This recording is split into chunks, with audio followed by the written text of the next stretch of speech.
बच्चों को खांसी जुकाम हो तो घर पर बनाए काढ़ा और करे इलाज। तुलसी काढ़ा। तुलसी की 4 पत्तियां, 1 चम्मच काली मिर्च, अदरक का एक छोटा सा टुकड़ा और शहद स्वादानुसार। तुलसी की पत्तियां, काली मिर्च और अदरक को एक कटोरी में एक साथ पीस लें। इसे 1 कप पानी में उबालें और फिर शहद मिलाकर बच्चे को दें। दालचीनी का काढ़ा।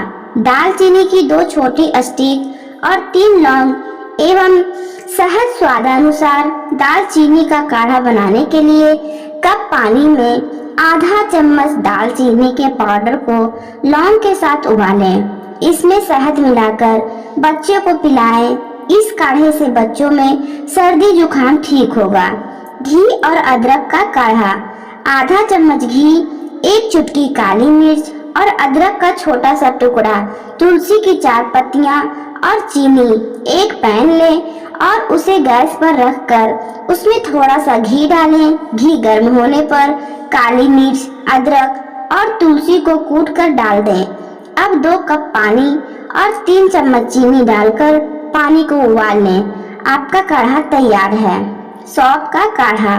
आधा चम्मच सौंफ, अदरक का एक छोटा सा टुकड़ा, 5 लौंग, 5 तुलसी की पत्तियां और चीनी की जरूरत होगी तो 2 कप पानी को सौंफ के साथ उबालें और इसमें लौंग और 4 चम्मच चीनी डालें।